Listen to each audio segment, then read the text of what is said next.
यथेमा वाचं कल्याणी मा वदानि जनेभ्यः ब्रह्मराजन्याभ्याम शूद्राय चार्याय च स्वाय चारणाय च।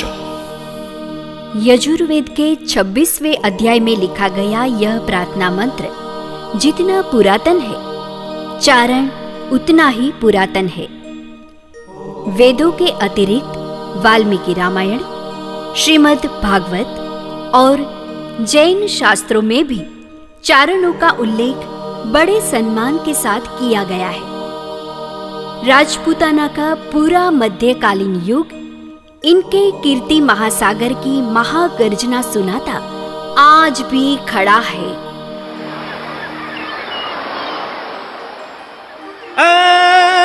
चारण चतुर्गणाय चारण धर्म न चूके, चारण सिद्ध सुगाय मरे पण टेक न मूके। चारण सत्य चरण शाख श्रेष्ठ चारणनी, चारण कीर्ति शुद्ध शाख धर्म धारणनी।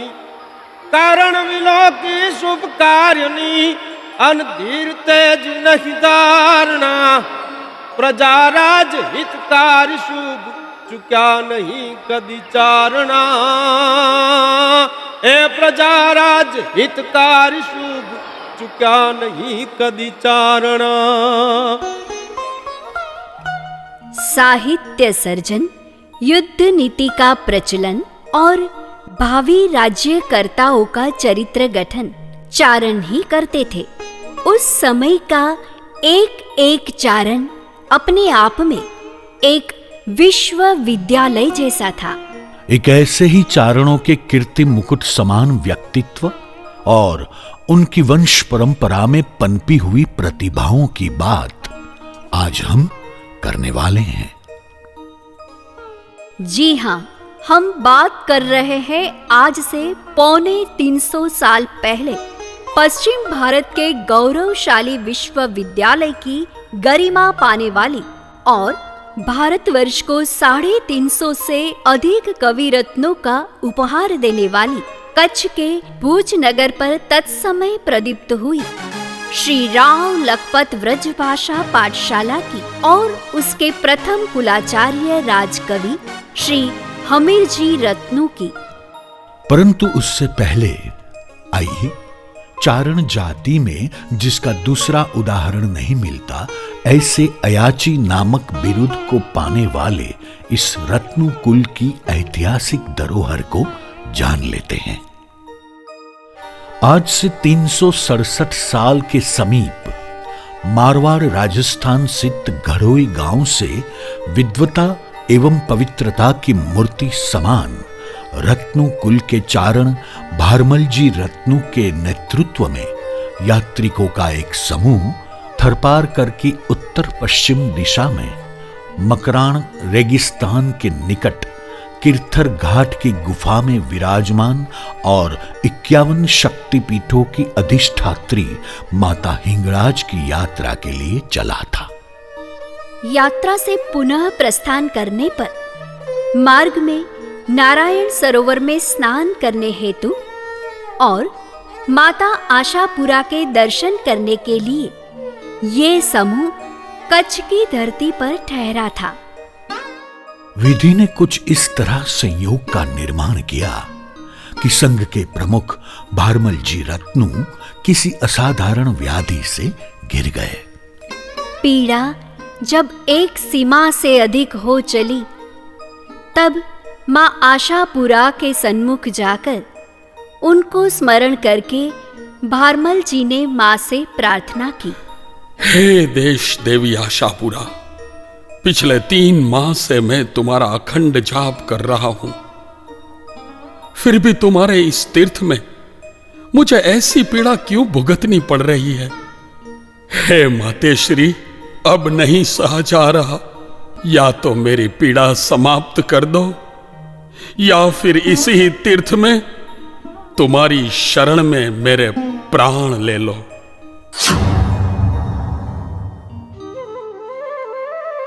इतने व्याकुल भी मत हो भक्तराज।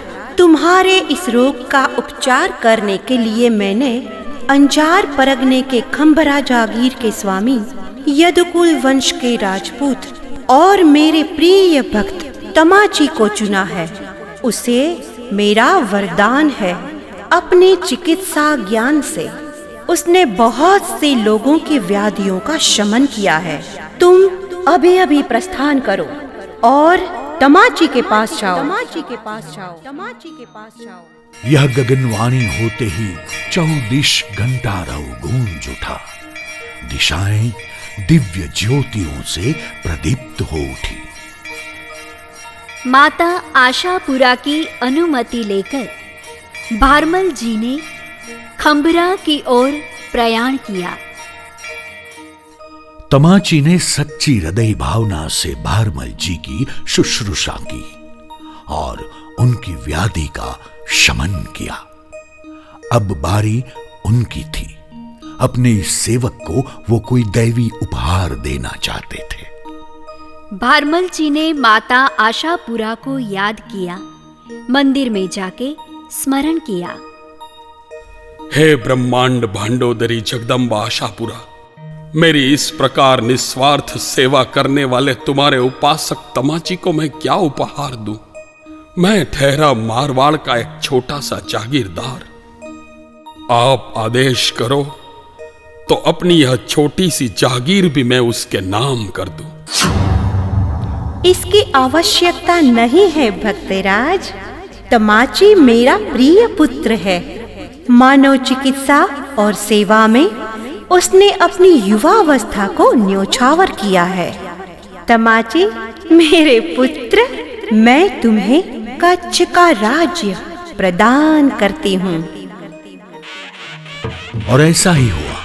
कच्छ राज्य के महाराव खेंगारजी द्वितीय अपुत्र अवस्था में दिवंगत हुए।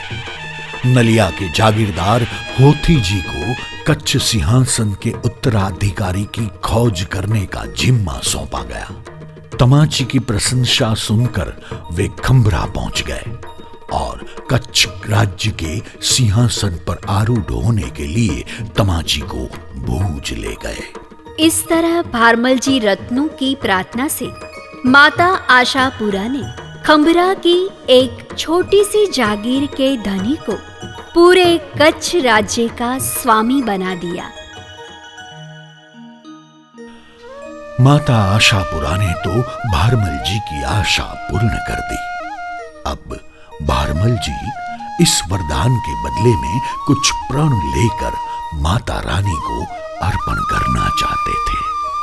भारमल जी ने माता आशापुरा की चौखट पे जाके माथा टेका और चारण जाति के इतिहास में कहीं और नहीं प्राप्त होने वाला प्रण लिया। हरिया गल में गात रे, हरिया गल में गात अनका तू आगल तमा ए आवरा के जोर गुनात ए तो नर दू जो झाचीस नहीं। आज से मैं प्रण ले रहा हूं कि मैं और मेरे वंशज सिर्फ ईश्वर की कृपा और कच्छ राज्य का दिया दान ही स्वीकार करेंगे और पूरे विश्व में दूसरे किसी मिट्टी के बने हुए व्यक्ति से कभी कोई याचना नहीं करेंगे। और इस तरह भारमल जी और उनके वंशजों को अयाची का बिरुद मिला। उनके इस प्रण की पूर्ति के लिए महाराव तमाची ने उन्हें भाई के समान स्थान देते हुए हमेशा के लिए कच्छ राज्य में रोक लिया। बिया चारण बापुड़ा पण भारमल मुजोबा मुंग जाची चपिया ए जग माने राणा। शेष काल में महाराव श्री प्रागमल जी प्रथम ने भारमल जी को रायधन पर और उनके वंशजों को मोडवदर की जागीरें दी। जहां आज भी उनके वंशज बस रहे हैं। चलिए अब अपने वार्तालाप को विक्रम संवत के 18वें शतक तक ले जाते हैं। यह समय कच्छ के महाराव देशल जी का समय था। राव देशल जी जितने पराक्रमी थे उतने ही व्यवस्था कुशल, धार्मिक और प्रजावत्सल थे। यहां तक कि कच्छ की प्रजा उन्हें देशरा परमेशरा के उपनाम से संबोधन करती थी। राव देशल जी के समय में कच्छ राजकवि के पद पर रत्नु भारमल जी की तीसरी पीढ़ी के राजकवि हमीरजी रत्नु विराजमान थे। रत्नु हमीरजी भी प्रथम श्रेणी के विद्वान और अनेक शास्त्रों के ज्ञाता थे। राव देशल जी के उत्तराधिकारी युवराज लखपत के भीतर पिताजी के धर्म और प्रजावत्सलता के गुण भरे हुए थे, लेकिन महाराव देशल को चिंता थी कि किशोर आयु में पहुंचे युवराज लखपत श्रृंगार और विलास के प्रति आकर्षित न हो जाए। इसीलिए देशल जी ने अपने प्रीति पात्र राजकवि हमीर जी को एक दिन यह बात कही। कविराज, खम्मा गणी हुकुम।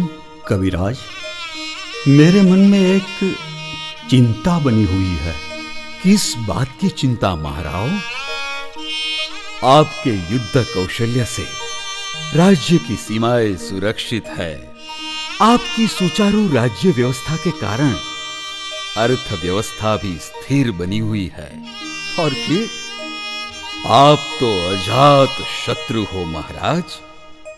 अपने आध्यात्मिक संस्कार और सात्विक स्वभाव से प्रभावित होकर प्रजा आपको देशरा परमेशरा विरुद्ध से जानने लगी है। आपको भला किस बात की चिंता?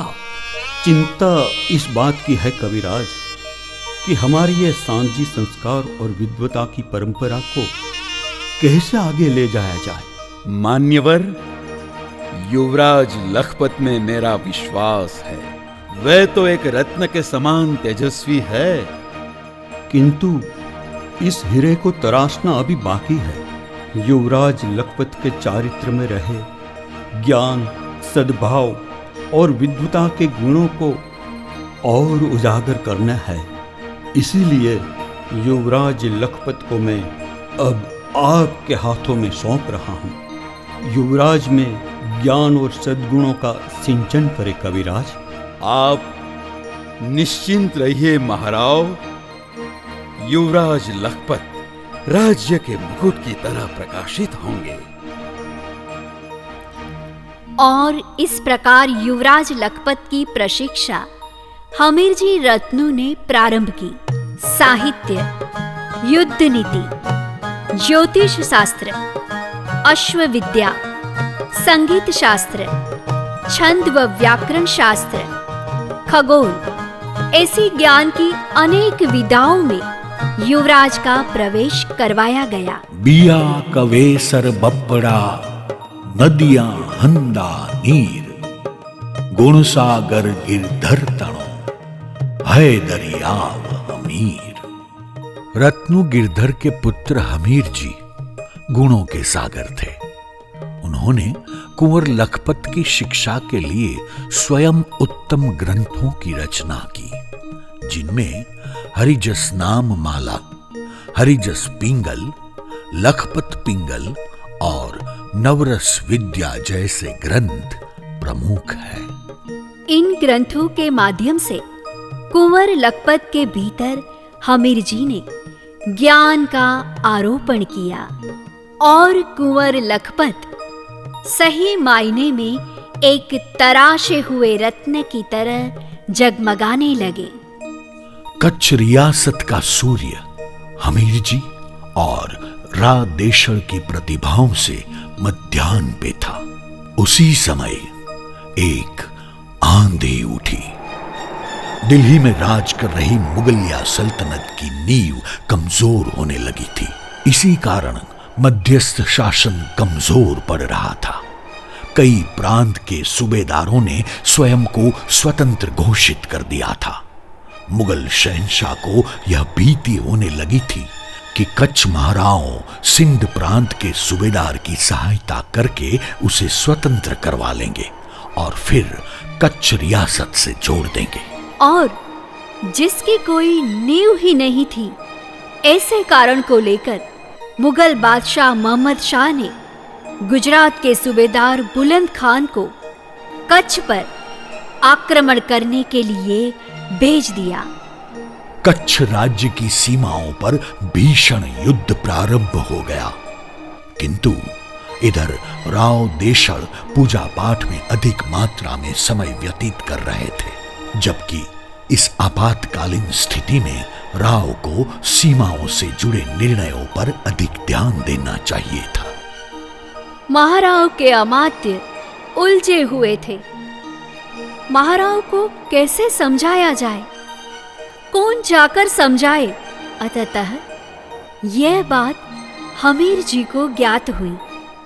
और फिर क्या हुआ?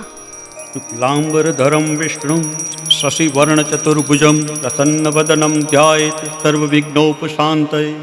ओम नमो भगवते वासुदेवाय नमः। महाराज, ओम विश्वं विष्णुर्वषट्कारो भूतभव्य भवत्प्रभुः भूतकृत बुद्धभावो भूतात्मा भूतभावनाः भूतात्मा परमात्मा च मुक्तानां परमं गतिः अव्ययः पुरुषः साक्षी क्षेत्रज्ञोक्षरः एव च। महाराज, क्षमा करे कविराज, मेरा पाठ चल रहा है, तब तक आप स्थान ग्रहण करें और प्रतीक्षा करें। बाबा, मोगल युद्ध द्वार पे आके खड़ा है।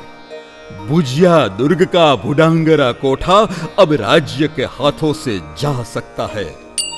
आपका समय यदि इसी तरह पूजा पाठ में व्यतीत होता रहा तो। किंतु ये मेरा नित्य क्रम है, इसे कैसे त्याग दूं? इसका उपाय है बाबा। मैंने आपके लिए इस सपाखरा गीत की रचना की है, इसे कंठस्थ कर लीजिए। आपका नित्य क्रम भी बना रहेगा और युद्ध भी होगा। देवा दातारा जुजारा वेद चारंग अवतारा दशा धारा हरा 11 रवि 12 सखा धाम सतिया जतिया सारा सूरा पूरा ऋषशरा पीरा पैगंबरा सिद्ध साध का प्रणाम तोज नाव नाथा नाव ग्रह नाव सोनवाणु नदी नखत्रा नवे की आका भाका नव पंडित जीज पर बता गाठ कोण बसु गाठ बता पाऊं 60 गाठ तीर्था 60 गाठ तीर्था समेत गाठ सिद्ध बोला 7 वार 7 विशा नखत्रा सारंग 7 सापता समुद्र 7 तत्ता 7 साल पुराण गठार भार गठार वनस्पति उचार आदेश गादीनाथ ओमकार पारस चकल पतारु चंद्र सूर देखपाल पृथ्वी आकाश पानी पावर पवन गोला केवल सुवासीश कुबेर नमस्कार ब्रह्मा गणेश शेष खगेश विखंड जय गजोदा मथुरा माया काशी काची यवंतिका पूरी धारा मती सर सती गंग पार जीज गोदावरी जम्मू रेवा गोमती गया प्रयाग कावेरी सरज जुमकी बदरी केदार जी कावेरी सरज जुमकी बदरी केदार। इस तरह एक पलड़े में धर्मशास्त्र और दूसरे पलड़े में युद्ध शास्त्र को रखकर हमीर जी ने कच्छ राज्य की शासन धुरा को स्थिर कर दिया। और महाराव ने युद्ध की तैयारियां आरंभ की। सोढ़ा, मोड़, गजन, हाला, होथी, वाघेला, हाजाणी, भीमाणी, लांगा ऐसी कई राजपूत और चारण योद्धाओं को एकत्रित करके मुगल सेना पर आक्रमण कर दिया।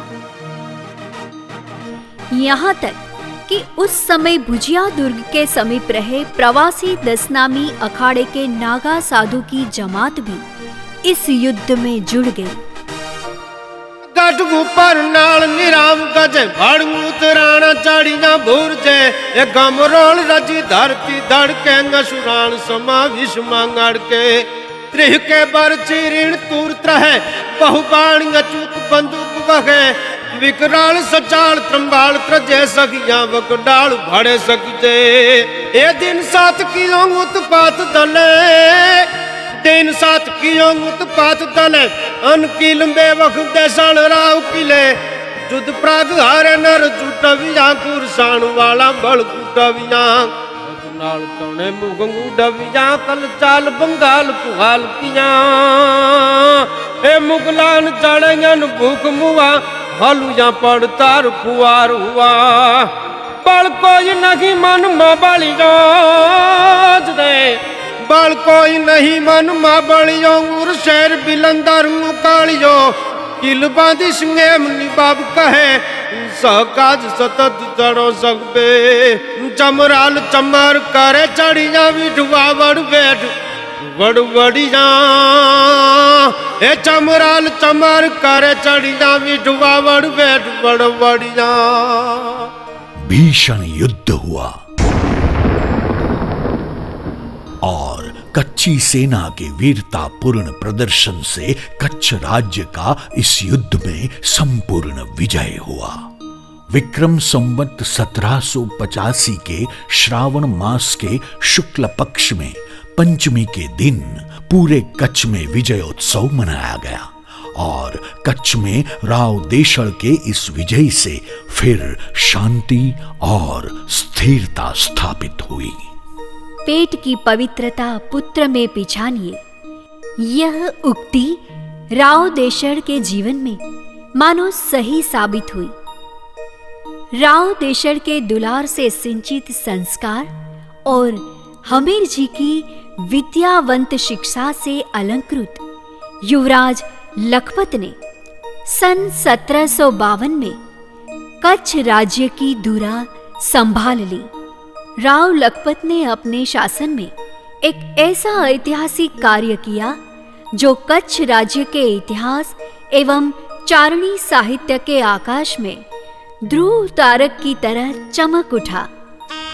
रत्नू हमीर जी की प्रेरणा और परिश्रम से कच्छ के पुरातन विश्वविद्यालय की श्रेणी में जिसने स्थान लिया, ऐसी श्री राव लखपत व्रजभाषा पाठशाला की स्थापना सन 1805 में हुई। राव लखपत ने मेवाड़ के किशनगढ़ से कनक कुशल जी और कुंवर कुशल जी जैसे विद्वानों को कच्छ बुलाकर भट्टारक की पदवी से सम्मानित करके उन्हें आचार्यों के स्थान पर प्रस्थापित किया।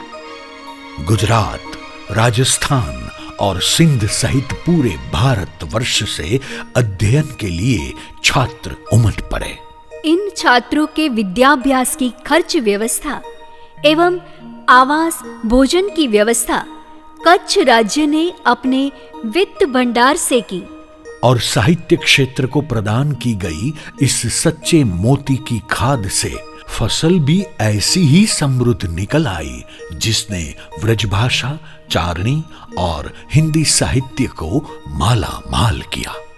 इस विद्यालय के विद्याभ्यास के हेतु कई ग्रंथों की रचना की गई, जिनमें लखपत पिंगड़, नवरस विधान, लखपत अलंकार चंद्रिका, लखपत काव्य विलास, लखपत श्रृंगार सिंधु, लखपत स्वराध्याय इत्यादि प्रमुख रहे।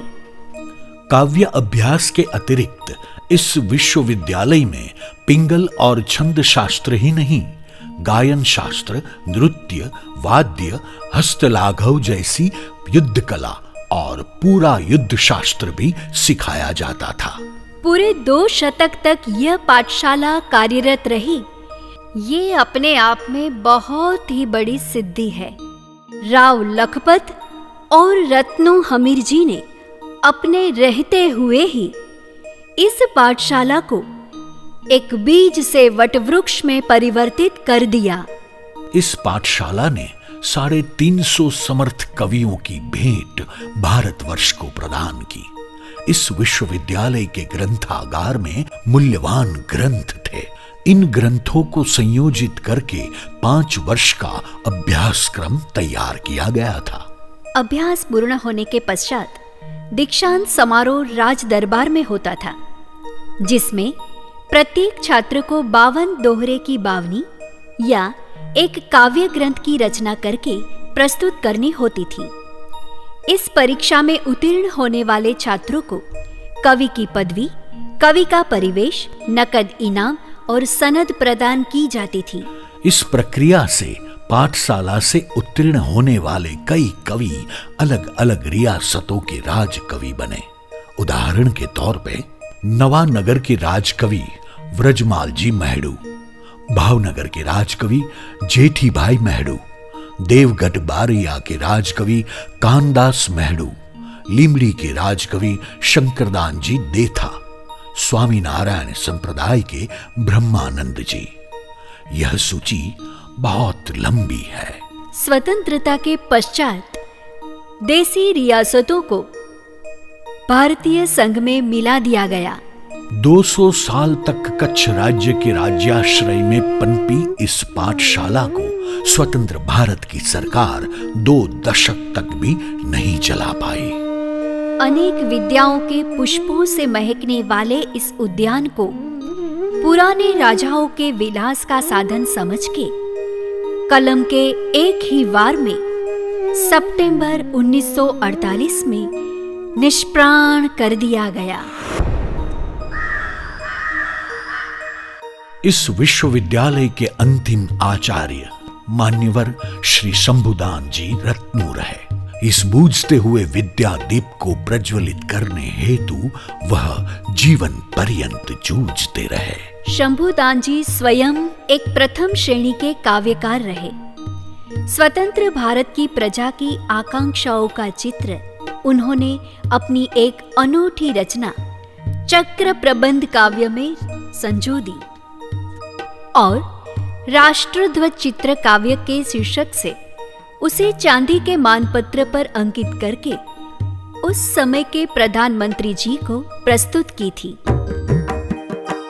सर से ध्वज आज शुभम दर से 10 हो दिन अंबर से वर से जय नाद निजंतर से तर से दिखलात दिनंकर से कर से दुख दूर दयाधर से धर से चित छत्र विजय वर से विश्वास विशंबर से भर से गत पंच सुदासर से। इसके अतिरिक्त शंभुदान जी रत्नू ने कच्छ के एनसाइक्लोपीडिया का दर्जा पाने वाले ग्रंथ कच्छ दर्शन की रचना की, जो कि कच्छ प्रांत की किसी भी जानकारी के लिए प्रमाणभूत माना गया। इस ग्रंथ की 3 आवृत्तियां प्रकट हुई और इसकी आज तक 3000 प्रतें वितरित हो चुकी हैं।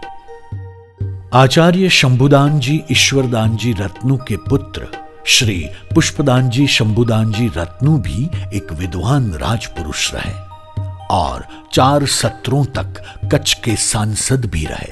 अपने वकालत के व्यवसाय की व्यस्तता के बीच भी उन्होंने साहित्य की सेवा की। पाठशाला बंद होने का रंज उनके हृदय से कभी नहीं निकल पाया और वे सदा इस क्षेत्र के पुनः उदय के लिए कुछ न कुछ करने में जुटे रहे। इसी उपक्रम में साल 2010 के जनवरी माह की 16 और 17 तारीख को उन्होंने राजकवि शंभुदान जी ईश्वरदान जी रत्नू शताब्दी वर्ष के भव्य समारोहों का आयोजन किया। इन समारोहों में उस समय के गुजरात के मुख्यमंत्री और वर्तमान में देश के प्रधानमंत्री मान्यवर श्री नरेंद्र मोदी जी और उस समय के प्रदेश भाजपा के अध्यक्ष मान्यवर श्री पुरुषोत्तम रूपाला जी उपस्थित रहे। मां भारती के इन निष्ठावान पुत्रों को उस समय राव लखपत व्रजभाषा पाठशाला के वैभव का परिचय दिया गया और मान्यवर नरेंद्र मोदी जी ने इस प्रकार का विद्याभ्यास कैसे प्रस्थापित किया जा सकता है, उस विषय पर विचार करने का उत्तरदायित्व पुष्पदान जी को दिया।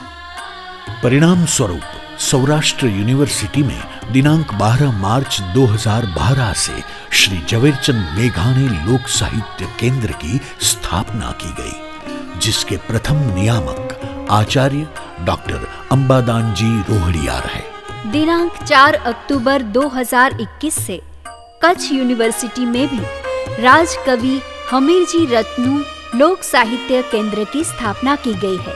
कच्छ राज्य के विद्याभ्यास क्षेत्र में सूर्य समान अनूठे योगदान के लिए रियासत के शासक कुल को और हमीर जी रत्नों के राजकवि कुल को हमेशा के लिए याद किया जाएगा।